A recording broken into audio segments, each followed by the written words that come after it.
조은석 특검이 이른바 이제 내란 특검이라고 하는 조은석 특검이 특검 개시 6일 만에 윤석열 전 대통령 체포영장을 청구를 했습니다. 그런데 이걸 법원이 기각을 했어요. 그래서 이른바 이제 내란 특검의 행보에 시작부터 제동이 걸렸다 이렇게 분석이 많이 나오고 있습니다. 보도도 그런 식으로 많이 되더라고요. 예, 어떻게 보셨어요? 이것이 일단 첫 번째 제동이 걸린 것이죠. 법원에 의해서 제동이 걸렸는데 저는 상당한 의미가 있다고 보는 것이 지금 사실상 현 정부가 출범하고 나서 둘째 날에 세 개의 특검법안을 국회에서 처리를 했지 않습니까? 그렇죠. 출범 이튿날에 처리를 했고 그 다음에 민주당과 조국 혁신당이 신속하게 특검을 추천을 했고 한밤중에 그 이재명 대통령이 한 사람을 선택을 해서 그 발표를 했어요. 그 사람이 바로 조은석입니다. 조은석. 그런데 조은석 특검이 그때부터 어떤 신속하게 꾸리기도 하고 그 특검보를 임명을 하기도 하고 수사팀을 꾸렸죠. 그리고 제일 처음에 했던 것이 이제 김용현 전 장관에 대한 구속 연장 시도였어요. 그거 어제 성공했습니다. 구속 연장을 시켰죠. 그리고 그 다음에 목표로 한 것이 바로 윤석열 전 대통령에 대한 인신 구속이었습니다. 그러니까 인신 체포였습니다. 체포해서 일단 신병을 확보를 해서 그때부터 본격적으로 소위 말하는 내란 수사를 하자고 했는데 그런 지금까지 한 6일 동안 거칠 게 없었어요. 거칠 게 없었는데 어제 딱 제동이 걸린 거죠. 저녁 8시에. 제동이 걸렸고 그걸 제동을 건 이유가 중요합니다.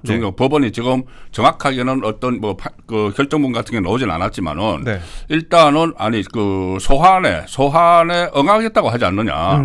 지금 경찰에는 3번 소환하지 않았다고 무작정 그렇게 했는데 소환에 응하겠다고 했으니 이것은 지금 당장 체포할 필요가 없다는 이야기를 했어요.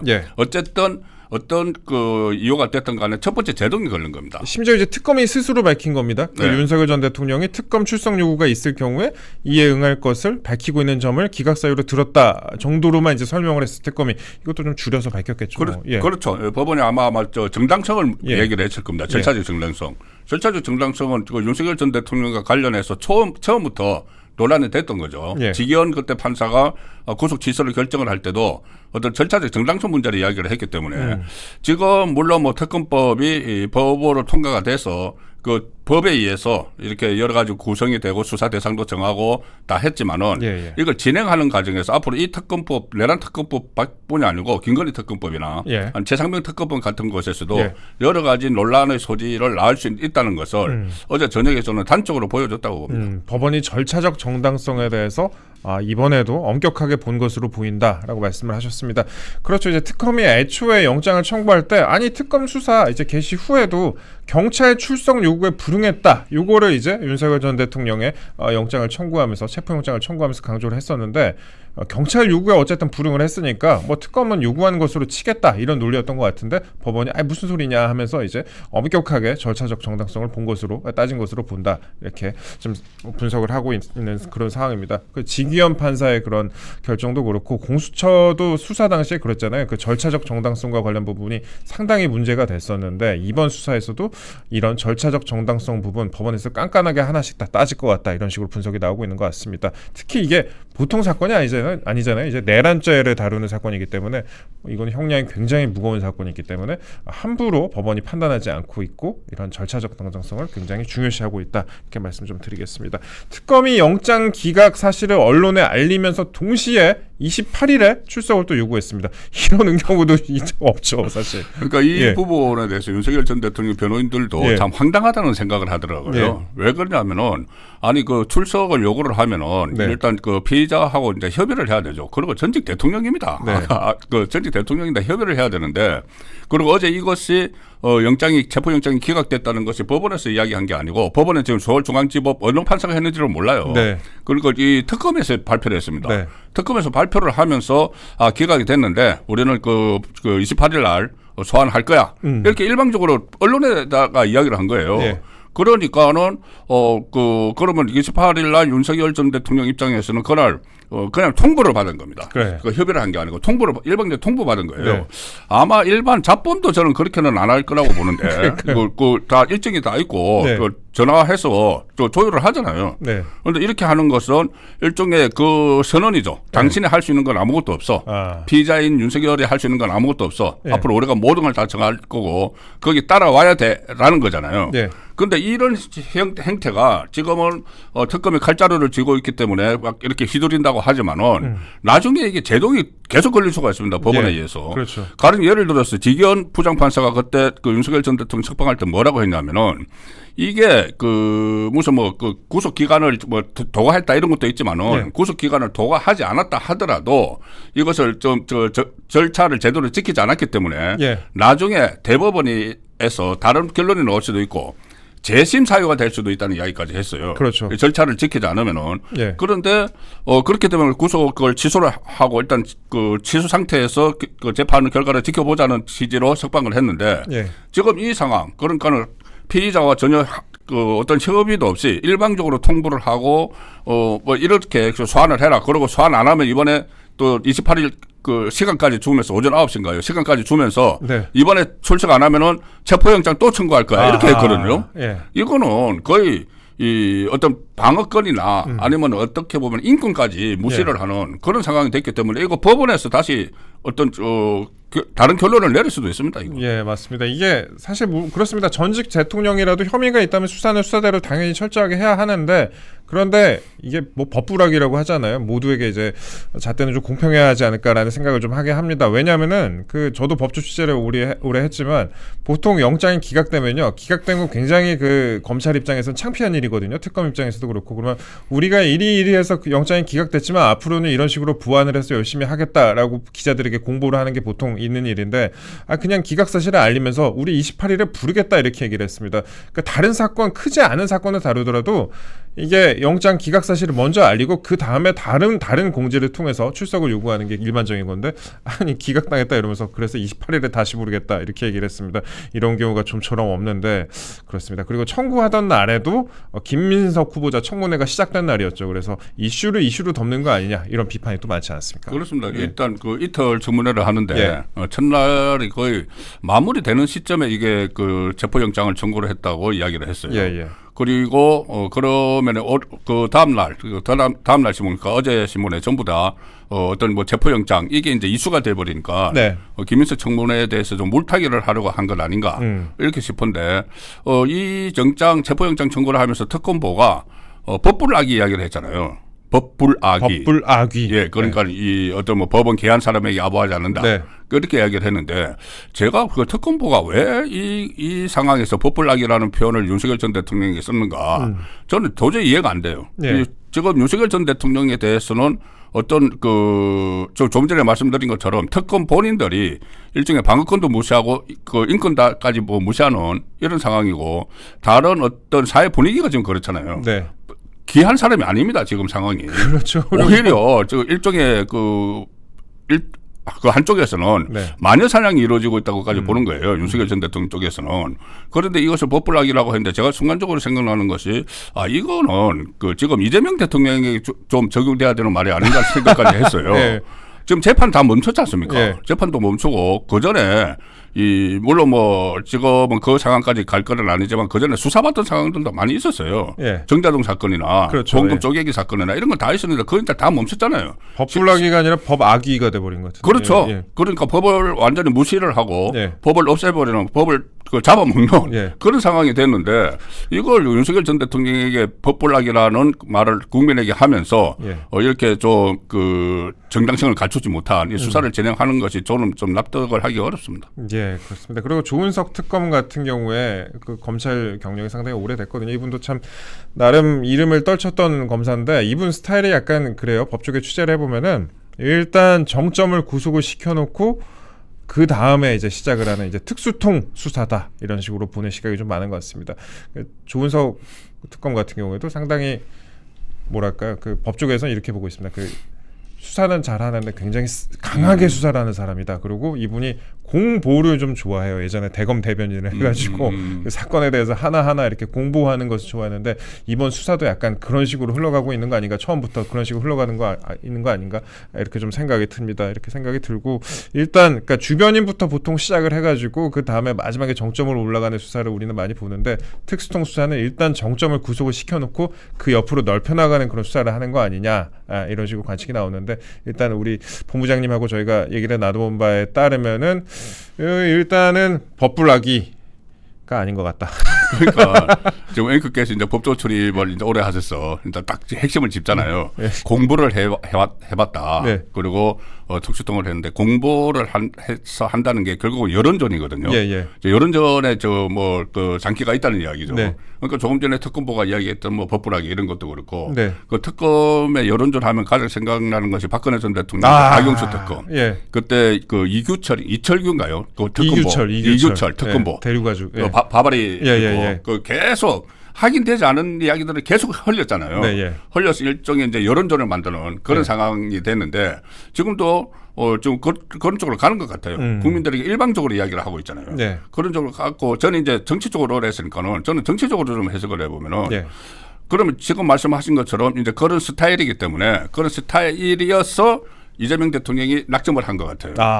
그리고 또 윤석열 전 대통령과 구원이 있잖아요. 좀 있죠. 구원이 있죠. 그때 문재인 정부 때 검찰총장 자리를 놓고 그 경합을 했고, 그다음에 문재인 전 대통령이 감사위원을 시켰는데, 그 감사위원 임기가 윤석열 정부까지 넘어왔죠. 넘어와서 윤석열 정부 감사원에서 안티 역할을 하는. 그렇죠. 그런 그 상황이 있었기 때문에, 그리고 조금 전에 말씀하신 대로 그런 수사 스타일을 다 감안을 해서 한밤중에 그때 이재명 대통령이 낙점을 한 거죠. 그러니까는 어떻게 보면 맞춤형 인물을 낙점을 했고, 이게 조은석 특검은 거기에 그 부응하기 위해서 이렇게 강한 드라이버를 걸다가 첫 번째 제동에 걸려버린 거죠. 그렇죠. 일단 내란 특검에서 첫 번째 스텝부터 좀 꼬였다. 일단 체포영장 기각으로 좀 꼬였다, 이렇게 말씀을 드리고요. 예전에 박근혜 전 대통령 당시에 이제 특검 수사를 할 때, 그때도 보면은 이제 아까 본부장님 말씀하신 것처럼 거의 실시간으로 공보가 됐었습니다. 그때 이제 특검 법안에 보면 이번에도 같은데, 같은 뭐 피의 사실을 공표를 해도 되는 식으로 이렇게 특검에는 돼 있어요. 법안에 그렇게 돼 있는데, 나중에 재판을 통해서 드러난 바에 따르면은 그 중에 얼마나 사실이었는지, 얼마나 그 중에 범죄였는지는 시청자 여러분들께서 다 파악하고 계시니까요.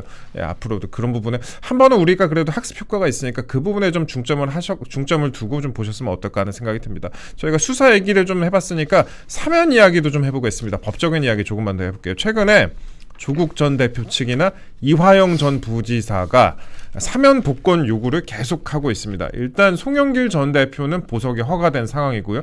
징역 7년 8월에 선고받은 확정된 이화영 씨가 SNS에 또 글을 올리고 있습니다. 제 대북 송금은 철저히 계획된 조작 사건이다. 특검을 통해서 진실을 밝혀야 한다라고 주장을 하고 나섰는데, 저도 요즘에 이제 이화영 씨 페이스북을 거의 맨날 찾아보거든요. 뭐 또 올라온 거 있나? 뭐를 또 올려가지고 이재명 대통령을 약간 가슴을 철렁하게 만드는 거 아닌가? 그런 생각을 좀 하게 하는데, 어떻게 보셨어요, 이거? 일단 어떻게 보면은 그 이재명 대통령 입장에서는 가장 이게 골치 아플 것 같아요. 그래요. 이화영 씨에 대해서. 왜 그러냐면은 이화영 씨가 지금 계속 날짜까지 못 박았습니다. 사실상 7월 17일 재헌절 특사 이야기를 했어요. 나 그때 내보다 달라. 그때까지. 그때 이제 다른 단체에서, 좌파 시민 단체에서 7월 17일에 그러니까 소위 말하는 뭐 검찰에 의해서 탄압받은 사람들은 사면을 해야 된다는 식으로 했는데, 그걸 자기 링크를 올렸거든요. 그러니까 7월 17일까지 나를 사면을 해달라는 이야기예요. 그런데 그러면 사면을 안 해주면 어떻게 해야 되느냐? 안 해주면 어떻게 해야 되느냐? 이게 이제 중요하죠. 그 중요하죠. 그러면은 사면 안 해주면 폭로하겠다는 이야기밖에 안 돼요. 그거는. 왜냐하면은 본인이 그 전에 검찰 조사에서 대북 송금 사실을 김성태 회장이 대신해줬다는 사실을 이재명 당시 그 지사에게 보고를 했다. 이거 두 번이나 진술을 했다가 그다음에 이것을 뒤집었잖아요. 그렇죠. 뒤집으면서 배우자 그 백모 씨가 법정에서 소란을 피우고, 당신 정신 차려, 정신 좀 차려라고 막 이렇게 하고, 그다음에 지원도 끊겠다는 이야기까지 했어요. 변호사비 안 대주겠다는 이야기도 했고. 그다음에 무슨 연어 파티 이야기가 있었죠. 그렇죠. 검찰청에서 나를 이제 술도 주고 연어도 사줘가지고 내가 거기 넘어가가지고 그 허위 진술을 했던 거야. 이렇게 해서 이제 번복을 했잖아요. 그런데 지금 사면을 안 해주면은 그 번복한 사실을 다시 번복을 해버리겠다는 이야기가 되는 거예요. 그러니까 대북 송금 다 보고를 했다. 그거는 한마디로 이야기하면 나는 주범이 아니야. 나는 종범이야. 예. 주범은 당시 이재명 지사야. 이렇게 되는 거거든요. 예. 그렇게 되면은 지금 이 재판이 지금 공판 준비기일이 지금 날짜 발표해 있습니다. 7월 예. 20 며칠인가. 이건 아직 그 추후 연기 이런 거 안 했어요. 아직 네. 이 재판은. 네. 그러면은 이 재판을 저는 안 열 수가 없을 수도 있다고 봐요. 열려야 된다. 열려야 되는 그런 분위기가 될 수도 있어요. 예. 재판이. 그 결정적인 증거가 그 진술이 나왔는데 이거를 재판을 안 하면은 국민 여론이 가만히 있겠느냐. 그러면 상당히 이 곤란한 처지가 되는 거죠. 지금 모든 재판을 전부 다 없애버리려고 하고 있는데. 네. 그런데 이재명 대통령이 이거를 그 사면을 해줄 법적 근거가 없다는 거예요. 법조인들에게 들어보니까. 예. 왜냐하면은 이제 대법원에서 형이 확정되면은 사면을 해줄 수 있죠. 그런데 네. 이화영은 두 개예요. 하나는 7년 8개월 형이 확정된 게 있죠. 대법원에서. 그렇죠. 예. 그런데 그것과 별개로 이재명, 김성태 피고인과 같이 재판이 공판 준비 기일이 있는 게 있어요. 예. 그건 재판이 진행 중인 거잖아요. 하나 재판이 진행 중인데 그 전에 확정된 거를 사면을 해준다. 예. 이거는 법적으로 할 수가 없다는 이야기예요. 예. 그 할 수가 없으면은 이하영 입장에서는 어떻게 하겠느냐. 만약에 본인이 이 상태로 그대로 가면은 이재명 대통령은 재판에서 쏙 빠지고 자기는 그 전에 7년 8개월 받은 게 있는데 그렇죠. 거기다가 이거 대북송금은 특가법이거든요. 특가법상 뇌물죄니까. 장기전이네요. 이거는. 10년 이상이 되는데 예. 이제 하나 7년 8개월 받은 게 있으면은 여기서 한 절반 정도는 해준다는 거예요. 네. 그리고 어쨌든 10몇 년을 감옥에 있어야 되는 상황이 되는 거예요. 그렇죠. 예. 그렇다면은 이하영 입장에서는 계속 무리를 해서라도 나를 사면시켜 달라는 메시지를 계속 내고 있는 거죠. 그래서 네. 저도 요새 이하영 씨 페이스북 계속 보고 있습니다. 그러니까 아니 그런 생각이 좀 들어요. 그 이화영 씨 같은 경우에는 그러니까 완전히 이화영 씨 입장에서 뭔가 이제 신뢰를 하고 있다면은 어차피 이제 역사와 진실의 법정에서는 무죄일 테니까 나를 사면해 달라 뭐 이 정도 메시지는 낼 텐데 특검을 통해서 진실을 밝혀야 된다. 특검 가자고 하면은 이거 다시 수사하자 이런 이야기거든요. 다시 수사하면은 그러면 누구까지 수사를 받겠습니까? 그러니까 보면은 약간 이재명 대통령이 어떤 생각을 할지 그런 부분에 좀 포커스가 맞춰지는 것 같습니다. 그리고 지금 그 이화영 씨가 주장하는 논리라는 것도 별게 없어요. 그 사건 핵심 인물이죠. 그리고 해외 도피 중인 배상윤 회장이라고 있습니다. 배상윤 회장 이 사람 또 보도가 많이 됐었던 이름인데 이 배상윤 회장이 이재명 대통령이나 경기도와는 전혀 무관하다라고 인터뷰를 하나 했어요. 그러니까 꼭 무슨 그 내용을 강조하려고 말하는 것처럼 이재명 대통령이나 경기도와는 전혀 무관하다라고 인터뷰를 하나 했는데 요거를 그냥 갖다 붙이는 그런 식인 것 같습니다. 민주당도 이 인터뷰를 기반으로 해서 정치 검찰의 허위 공작, 정치 기소였다는 게 입증이 됐다 이러면서 나섰습니다. 그러니까 증거라고는 이제 배상윤 회장의 인터뷰 이런 상황입니다. 그런데 배상윤 회장이 이제 8월달에 귀국을 하겠다는 건데 예. 저는 귀국을 해서 어떤 이야기를 할지 또 새로운 그 이슈가 터질 수도 있다고 봐요. 저는. 예. 물론 SBS하고 이제 그 해외 도피 중입니다. 네. 3년째 도피 중이에요. 그러니까요. 배상윤 회장 3년째 도피 중이어서 뭐 그 베트남하고 캄보디아가 국경지대에서 SBS하고 이제 인터뷰를 한 와중에 예. 여러 가지 자기가 제가 없으면 왜 3년 동안 도피를 하고 있어요. 그러니까. 3년 도피를 하면서 또 황제 도피 해가지고 예. 뭐 한국에서 음식도 갖다 먹고 해서 이게 그 수천억 그 배임 혐의입니다. KH 그룹에. 예. 그리고 그걸 자기 변명을 막 하는 거예요. 3년 동안 도피를 하고 나서. 그리고 예. 한마디 한 게 뭐냐면은 김성태하고 본인하고 북한에 이 어떤 뭐 사업을 하려고 네. 서로 이야기했던 게 있는데 그게 당시 경기도지사 이재명 경기도지사하고는 상관없다. 딱 한마디 있어요. 네. 딱 한마디 있는데 아니 그렇다면 상관이 없으면은 상관이 본인이 그런 의혹이 없으면은 네. 그대로 이야기를 하면 되는 것이고 물론 본인이 도피적인 거는 자기 이제 다른 사건이긴 하지만은 그러면은 이 상관이 없다는 것은 결국은 대북 송금을 하는 게 그 전에 한번 나온 게 있습니다. 민주당에서 그러니까 어떤 매체에서 한번 주장을 한 게 있는데 네. 주가 부양을 위한 것이다. 아하. 이 상방은 주가 부양을 위한 것이다. 이거거든요. 예. 그런데 단순히 하나의 목적으로 그렇게 하지는 않죠. 주가 부양을 위해서 이제 북한의 그 어떤 사업을 구상을 하다가 예. 그래서 이하영 씨의 부탁을 받고 대북 송금 그 비용도 그렇죠. 그러니까 예. 북한 방북 비용도 대신해주고 다 엮여 있는 거거든요. 예. 그리고 그 자세한 내용은 이 사람은 잘 몰라요. 이 사람은 배상윤 회장은 잘 모릅니다. 네. 이것은 그 김성태가 잘 아는 거고. 그렇죠. 예. 김성태는 전부 다 진술을 했잖아요. 그렇죠. 검찰에서. 예. 그래서 배상윤이 만약에 8월달에 이제 귀국을 한다는데 아마 귀국하면은 바로 공항에서 이제 뭐 체포가 신변 되겠죠. 확보가 되겠죠. 그래서 언론과 말할 기회는 없겠지만 뭐 검찰 수사하는 과정에서 또 다른 어떤 이슈가 터져 나올 수도 있다고 봅니다. 일단 뭐 들어오면서는 아마 취재인들을 접할 일이 있으면 정치 검찰이 했다 뭐 이런 식으로 얘기를 하지 않을까 싶은데 그렇습니다. 이번에 이게 민주당이 이제 정치 검찰의 허위 공작 정치 기소였다는 게 입증됐다라고 하면서 나섰는데 김민석 후보자 청문회도 그렇고 저는 그런 생각이 들었습니다. 어느 순간부터 그냥 우리가 맞다면 맞는 거다. 정치 검찰이 그렇게 한 거다라는 식의 논리가 좀 지배하고 있는 것 아닌가. 물론 뭐 저도 검찰의 감정 좋지 않은 사람이지만 그냥 우리가 맞다면 맞는 거다라는 식의 논리가 좀 지배하고 있는 거 아닌가. 대법원이 유죄까지 확정한 그런 사건에 대해서 조작 사건이라고 하면 또 조작 사건이 되어버리는 그런 세상이 좀 되어버린 거 아닌가라는 생각이 듭니다. 왜 저희가 이제 더 이런 말씀을 드리냐면은 각종 의혹을 받고 있는 지금 김민석 후보자가 조국 씨 사면을 둘러싼 질의에 대해서 기자의 질의에 대해서 국민 통합 관점에서 토론의 여지가 있다고 본다라고 말했습니다. 이거 어떻게 해석을 해야 될까요? 조국에 대해서도 조국 씨에 대해서도 예. 이재명 정권에서 좀 조마조마할 거예요. 왜 그러냐면은 얼마 전에 그런 뭐 이야기 최가국 전 의원이 그런 이야기 비슷하게 한 적이 있습니다. 뭐냐면은 이재명 대통령이 그때 조국이 구속되기 전에 대법원 확정 판결로 구속되기 전에 집권하면은 어쨌든 조속한 시일 내에 사면을 해줄 거라는 약속을 했다는 약속을 했다. 민주당 안에서 나오고 있어요. 그러면 왜 그런 약속을 했을까? 그것도 일종의 정치적 대가가 있는 거죠. 지금 자세히 보시면은 저번 대선할 때 조국 혁신당에서 후보를 내지 않았죠. 그렇죠. 12명의 국회의원이 있는 데서 후보를 안 냈습니다. 물론 조국 씨는 감옥에 있으니까 못 나오지만은 그래도 누군가를 후보를 내는 거죠. 정당이라면. 그렇죠. 그 세석을 가지고 있는 이준석 당에서도 후보를 그렇죠. 냈잖아요. 후보를 냈는데 만약에 후보를 조국당에서 누군가 나왔다면은 누구 표를 잠식을 하겠습니까? 이재명 후보 표를 잠식을 하죠. 그렇죠.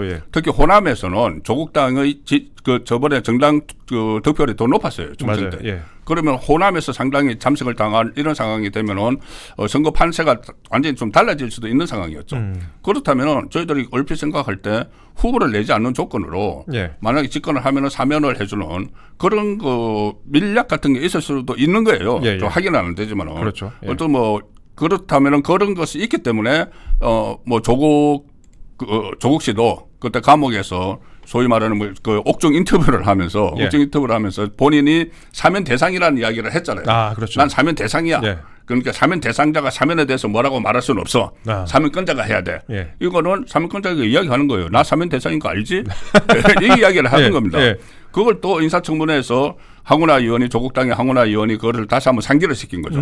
상기를 시켰고 김민석 후보자는 본인이 어떤 인사권자도 사면권자도 아니면서 사면권자도 아니면서 그거를 마치 공론화할 필요가 있다는 식으로 이렇게 이야기를 하는. 그러니까 지금 사면이란 것이 일종의 거래 비슷하게 지금 이화영 조국도 그렇고 또 김용 씨도 있거든요. 김용 씨에 대해서는 아직 대법원 확정 판결이 안 났으니까 그때 민주당 국회의원들이 대법원에다 대고 무죄 취지로 파기환송하라. 대법원 선거를 앞두고 그렇게 압박을 하는 거예요. 민주당.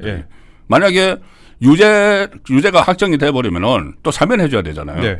사면해줘야 되는데 그러면은 왜 사면을 해주느냐. 지금 김용 씨가 감옥에 가 있는 이유가 대장동 일당으로부터 그때 7억 원인가 이렇게 받아가지고 이재명 후보의 호남 조직을 만드는 데 썼다는 게 검찰의 공소장이에요. 2심까지 그걸 인정을 했어요. 그렇기 때문에 그렇다면은 또 이재명 대통령이 또 엮여가는 그런 상황이 되기 때문에 아마 지금 이하영, 조국, 김용 씨의 이 사면 문제가 아마 최대 현안으로 되도록 할 것 같아요. 근데 이제 다른 사람들은 모르겠는데 일단 조국 씨를 사면을 해주고 이화영 전 부지사를 안 하게 돼버리면 이것도 엄청 복잡해질 것 같은데 이화영 전 부지사를 사면을 해주게 된다면 국민 여론도 이거 보통 뜨겁지 않을 것 같아요. 그거는 어떻게 보면은 정말 엄청난 저항이 있을 겁니다. 왜 그러냐 하면은 직접적으로 관련된 사건이잖아요. 그렇죠. 이재명 대통령이 직접 관련된 사건을 어떻게 보면 공범인데 공범에 대해서 이 사면을 해주면은 그것을 셀프 사면이 비슷하게 되는 거죠. 본인을 사면하는 게 비슷하게 되는 거죠. 그러니까 조국만 사면해주고 이화영은 안 해주면 이화영 전 부지사가 또 어떤 행동을 할지 여기도 관심이 모아지는 것 같습니다. 국민 통합 관점에서 토론의 여지가 있다 본다라고 밝혔다고 하는데 저 이거 하나 궁금하더라고요. 지금 조국 전 대표 입장에서 볼 때 지금 김민석 후보자 청문회 같은 거 교도소 안에도 이제 방송을 해줄 거거든요. 보면 어떤 생각 들까요? 나보다 더 심한데 이런 생각할 것 같은데. 그러니까 예. 지금 제2의 조국 사태 이야기까지 하잖아요. 예, 예. 그 김민석 그 후보자에 대해서 여러 가지 뭐 아빠 찬스 네. 이것도 비슷하잖아요. 예. 비슷한데 스케일이 더 커요. 조국 씨는 그냥 그 해서 그 최강욱 그 로펌 예. 로펌 이용을 하고 아니면 이제 학교에서 어떤 뭐 그 인턴 증명서 뭐 표창장 이런 거를 위조를 한 혐의로 유죄를 네. 선고받았는데 네. 그런데 김민석 후보자는 아예 국회를 이용을 했잖아요. 입법부를 이용을 해서 아들 예. 섭작수존의 뭐 표절 예방 예. 그 프로그램을 가지고 입법 발의를 하도록 하고 동료 의원들이 발의를 하도록 하고 네. 자기가 공동 발의자로 참여를 하고 본인은 표절률 41%인데. 예. 그렇죠. 예. 그러니까 예. 그런 거 보면은 아 나보다 더 대단하다는 생각을 예. 뭐 할 수도 있을 것 같은데 예. 그런데 지금 저희들 중요한 게 조금 전에 앵커께서 말씀을 하신 것 중에 저도 이게 굉장히 중요한 사안이라고 보는데 지금 전부 다 본인들 입장에서 이 검찰이 사건 조작했다. 이건 아니라고 우기면 마치 다 되는 걸로 이야기를 하잖아요. 예. 검찰에 대해서 어떤 그 좋은 이미지는 안 가지고 계시지만 앵커께서도 네.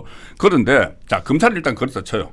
검찰은 그렇다 치는데 그 법원은 그러면은 네. 검찰에서 제기한 공소를 전부 다 유죄로 인정을 하고 있는 법원은 뭐죠? 그러니까요. 법원도 그럼 전부 다 지금 뭐 사건을 조작을 한 것을 뭐 같이 뭐 그것을 그 공범인가요? 법원도 검찰하고. 뭐 속았다 정도로 생각해야 되나 어떻게 모르겠어요. 법원이 완전히 검찰한테 계속 다 쏟고 있는 거예요. 예. 그리고 이번에도 그거 있지 않습니까? 물론 조국 씨도 본인이 대법원 확정 판결 받은 것까지 지금 막 부인을 하고 있고 예. 이번에 김민석 후보자도 지금 가장 뭐 유행을 하고 있는 게 배추값이에요. 배추. 아 배추값. 아. 배추. 2억 원 투자해가지고 예. 월 450 받으면은 예. 이거 28% 수익률인데. 이거 월인법 빚도 이 정도면은. 그러니까 진짜 예. 그러니까 이걸 우기는 거잖아요. 예. 전 국민을 지켜보는 그 청문회에서 우기잖아요. 네. 그런데 그 월 450만 원을 받았다는 것은 강신성 씨한테 네. 받았다는 것은 미국 유학 시절에 법원에서 유죄 판결이 난 거예요. 맞아요. 예. 배초로 이렇게 받은 게 아니고 예. 그냥 생활비조로 무상으로 받은 거다. 무상. 예. 무상으로 공짜로 그냥 받은 거다. 네. 그런데 그때 법원에서는 왜 배추 이야기를 안 했을까요? 그러니까요. 만약에 했다고 해도 그거 안 받아들여준 거죠. 다른 네. 증거들에 의해서. 지금 아무런 자료를 제출하지 않고 그냥 배추값 받았다고 하잖아요. 배추값이고 전처가 한 것이고 자료가 없다. 자료가 없다. 예, 3단 콤보. 예. 네. 그렇게 하니까는 예. 일단 다른 건 다 제출두고 그러면은 2008년에 법원 판결을 아예 무시를 해버리는 거잖아요. 예. 대법원 확정 판결을. 그러니까요. 그러니까 이게 제2의 조국이라는 것이 그 측면에서도 똑같은 그 패턴을 보이고 있는 거죠. 그 패턴에 대해서 이제 말씀을 하셨는데 그 재산 형성 경위에 대해서 지금 국힘에서 의혹 제기를 하고 있습니다. 이번에 나름 그래도 주진우 의원이나 김희정 의원이나 아주 의혹 제기를 상당히 많이 했는데 의혹 제기를 하니까 이런 얘기를 합니다. 제2의 논두렁 시계다. 이게 또 무슨 관련이 있는지 아무리 이게 저도 논두렁 시계 사건은 잘 알고 있지만 이 연관이 잘 안 되더라고요. 이거 어떻게 해석해야 그러니까 되는 거예요? 그 검찰하고 예. 검찰 쪽에서 이게 어떻게 보면 프레임을 씌운다는 이야기죠. 프레임을 씌우는 예. 그때 박연차 씨한테서 노무현 전 대통령이 뭐 그 고급 시계를 받아서 네. 그것을 논두렁에 갖다 버렸다. 그때 그게 이제 지금까지 뭐 확인된 거로는 시계 받은 건 맞아요. 네, 예. 받은 건 맞는데 이제 논두렁에 갖다 버렸다. 이것은 좀 어떻게 보면 프레임을 만들기 위한 거였다. 예. 국정원이 개입했다. 그런 이야기도 있는데 이것과 자기 본인의 6억 원 쟁여놨다. 그 주진우 의원이 이야기한 그러니까. 현금 6억 원 쟁여놨다. 6억 원을 논두렁 시계하고 똑같이 조작해서 프레임을 만들었다는 이야기죠. 프레임을 만들었다는 이야기인데. 자금 출처에 대해서는 전혀 해명이 없고 어쨌든 그러니까요. 간에 나는 다 써버렸다. 없다 이거 아니에요? 없다는 거고 예. 그리고 이게 그 여러 가지 파생적인 논란을 막 빚고 있잖아요. 예. 가령 예를 들어서 왜 그러면 현금 재산 신고 안 했느냐, 재산 신고 안 했느냐고 하니까는 그때 다 써버렸다. 그러니까요. 결혼했는데 다 써버렸다. 예. 그런데 그 본인이 어떤 뭐 경조 사업이나 그 출판 기념회 때 돈이 들어왔다고 하고 바로 썼다고 하는데 네. 출판 그거 썼다는 게 주로 그 초징금 납부거든요. 그런데 한 1억 몇천이 들어왔다는 그 해에 초징금 납부한 기록이 없는 것도 있어요. 예, 예. 없는 것도 있고 그리고 어떻게 보면 연말에 또 출판 기념회를 했는데 원래 재산 등록 기준이 12월 30일이거든요. 31일이거든요. 예, 예. 며칠 사이에 돈을 또 몇억 원을 다 써버렸다. 이렇게 말이 안 되는 부분들이 상당히 많아요. 네. 그래서 그것은 수사 대상이 돼야 되는 거죠. 그리고 또 장모에게 2억 원의 생활비를 받았다. 예. 이건 또 정여세를 또 안 된 거죠. 그래서 본인이 말을 할 때마다 새로운 범죄 혐의들이 막 드러나는. 뭐 징역세를 청문회 직전에 냈다 뭐 이런 식으로 해명을 하기도 그거는 하는데. 또 그렇죠. 그거는 그 다음에 예, 이제 그 다음에 논란이 또, 되고 나니까 또 냈다. 그러니까, 예. 그리고 또 저번에 뭐 1,000만 원 빌린 것도 논란이 되고 나서 갚았다. 예. 이렇게 되지 않습니까? 네, 그러면 안 갚았는지. 예. 어쨌든 이게 어떤 증빙 자료 없이 계속 이렇게 이야기를 하면서 프레임을 이게 이 프레임 때문에 자기가 이렇게 당하고 있다는 것을 이 호도를 하기 위해서 네. 이 논두렁식 이야기를 하는 거죠. 우리나라 국회가 참 우스워지고 있는 것 같다는 생각을 많이 하게 합니다. 그 자료 미제출 뭐 이런 건 기본이고 4차원 답변 같은 게 지금 너무 많이 나오고 있어요. 그 청문회 내내 곽규택 의원이 그런 얘기를 했습니다. 간사가 벼슬이냐라고 하니까 김현 의원, 민주당의 김현 의원이 왜 달게 비유를 하냐, 치킨에 비유를 하냐라고 하면서 벼슬이 가축에만 있냐 이러면서 진짜 이런 식으로 말꼬리 잡고 그렇게 저 김현 의원이 왜 그런 말을 했는지 저도 좀 이해해요. 예. 그냥 우리 보통 이제 닭이 벼슬 때문에 네. 우리 그 감투를 벼슬이라고 표현을 하잖아요. 예. 그런데 그거 가지고 왜 닭이 비유하느냐 그러니까는 또 그것은 지금 닭에만 벼슬이 있는 것이 아니다. 뭐 이런 식으로 참 어떻게 보면은 예. 국민들이 보기에는 참 혀를 차게 하는 네. 그런 이제 그 공방이 이제 그 청문위원들 사이에 예. 인사청문을 하는 사람들 국회의원들 사이에 오고 간 거죠. 예. 그런데 저는 이번에 인사청문을 보면서 국민의힘도 참 딱하다는 생각을 해요. 딱해요. 국민의힘 국회의원들. 예.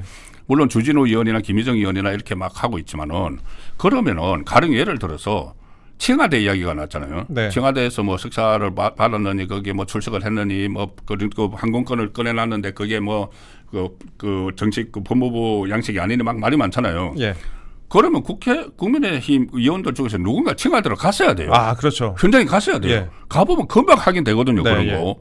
그리고 가서 확인하는 그런 모습만 보여도 이게 완전 긴장을 할 거예요. 김인성 후보자 완전 예. 긴장을 하겠죠. 예. 그리고 뭐 다른 그 아들 문제도 뭐 그 홍콩의 뭐 그런 문제다 이런 거 있으면은 현장에 이제 가는 모습을 보였으면은 이게 청문회가 좀 더 정말 실속 있게 뉴스도 많이 나오고 많이 나오고 할 텐데 그냥 앉아가지고 자료 냈어요. 자료 안 내면은 그러니까 그 김인석 후보자나 여권 쪽에서는 그런 생각을 하는 거죠. 이거 이틀만 버티면 돼.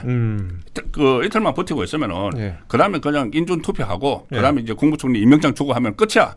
이렇게 생각을 하는 거예요. 국민의힘 의원들 중에 사실 몸살이는 의원들 많다라는 보도도 나오고 그랬잖아요. 그렇습니다. 예. 그리고 굳이 이제 국회의원들도 그렇고 국민의힘 당 차원에서도 그렇죠. 차원에서도 이것은 뭐 국회의원들이 가기가 어렵다고 하면은 뭐 어떤 당뇨라도 사무처 사람들이라도 보내서 확인하는 작업을 좀 거쳤어야 되는데 그렇죠. 그거 전혀 없었어요. 기회는 충분히 있는데 앞서도 저희가 이제 인사청문회 얘기를 했는데 지금 장관 인사청문회도 다가오고 있습니다. 다가오고 있고요. 일단 뭐 김민석 후보자 같은 경우에는 강행을 하지 않을까 싶긴 한데 임명을 강행하지 않을까 싶긴 한데요. 앞서 저희가 언급해드렸듯이 조현 후보자의 부동산 투기 의혹 이게 논란이 또 되고 있고 그다음에 김영훈 후보자의 경우에는 저희가 아까 말씀드렸다시피 전과 사범 병역 미필인 게 또 드러나기도 했습니다. 그러니까 전과 사범의 병역 미필이 좀 상당히 많네요. 그러니까 국힘 당 차원에서 청문회에 좀 적극적으로 나설 필요성이 있어 보인다라는 그런 비판의 목소리가 상당히 많이 나오기도 합니다. 제가 본부장님께 요거 좀 여쭤보고 싶습니다. 오늘 주요 일간지 일면에 보니까 이런 내용이 있더라고요. 지방선거 행보, 이재명 대통령의 지방선거 행보에 대해서 해수부를 연내 안에 부산에 어떻게든 이전을 시킨다. 그리고 광주 같은 경우에도 가가지고 군공항을 이전시키겠다. 뭐 이런 식으로 얘기를 하고 있는데 벌써부터 이제 지방선거 띄우게 나선 거 아니냐라는 관측이 좀 나옵니다. 특히 이제 PK를 많이 좀 노리고 있는 것 같아요. 예.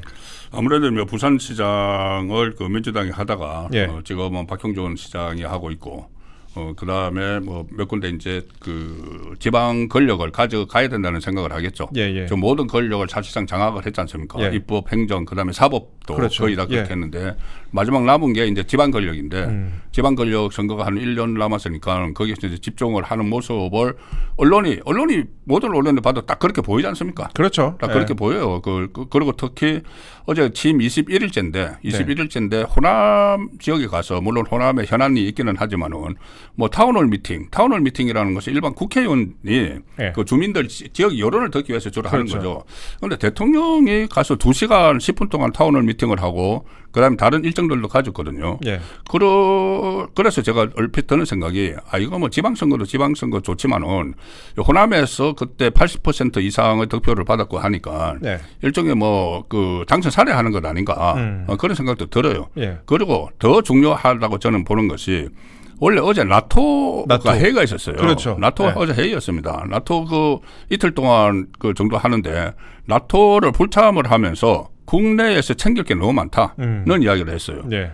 국내 정체도 불안하고 그리고 뭐 경제도 좀 어렵고 예. 다 챙길 게 많아서 네. 나토까지 갔다 올 그 여력이 없다는 예. 식으로 설명을 했어요. 네. 그런데 나토에는 트럼프가 갔습니다. 네. 이번에 가서 일단 트럼프를 만나는 것이 우리 국익을 챙기는 최우선순위예요. 예. 크게 두 가지죠. 하나는 관세. 관세 문제가 지금 7월 8일부터 다시 발효가 됩니다. 유예해놨던 그렇죠. 거. 예. 그거 발효가 되고 그다음에 안보 문제. 주한미군 감축한다고 하고 뭐 방위비 올린다고 하고 하는데 트럼프 만나는 게 가장 중요한데 안 갔어요. 예. 안 갔죠. 예, 국내 문제가 너무 많다. 그거 했는데 사실상 어제 하루 종일 호남에 가 있었습니다. 예. 그렇다면은 아니 물론 이제 그 대통령실에 설명을 하기로는 나토에 불참을 했기 때문에 이 행사가 생겼다고 이야기를 하는데 아니 광주 군공항 이전 물론 중요한 거겠죠. 지역 현안으로서는 중요하겠지만 꼭 어제 하루만 챙길 수 있는 사안은 아니었잖아요. 그렇습니다. 앞으로도 시간이 많은데 그런데 지금 나토 같은 경우에 원래 또 트럼프 대통령이 안 올 것 같다 이러면서 안 갔던 건데 지금 트럼프 대통령이 나토에 갔고 그다음에 각종 현안이 있고 지금 관세 같은 것도 지금 기간이 거의 다 만료돼 가고 있잖아요. 그 15% 기간이 거의 다 만료돼 가고 있기 때문에 여러 가지 이슈가 있는데 지금 이 한미 정상회담 굉장히 시급한데 지금 지방선거만 신경 쓰고 있는 거 아닌가 그런 그래서 시각이 있는 것 같습니다. 예. 국정을 해야 될 시간인데 네. 여전히 이제 정치를 하고 있는 것 아닌가는 생각이 들고 예. 또 이것은 뭐 제 개인적인 생각이지만은 워낙 그 이재명 대통령 본인이 지금 불안하니까 여러 가지 사법 문제가 아직 해결이 안 됐잖아요. 네. 사법 문제가 해결이 안 됐으니까는 국정 운영을 하려면 콘크리트 지지층이 있어야 돼요. 그렇죠. 확실한 콘크리트 지지층이 있어야 되는데 예. 지금 호남을 콘크리트 지지층이라고 생각을 하는 거죠. 어느 상황이 있어도 흔들리지 않을 게 있어야 되는데 예.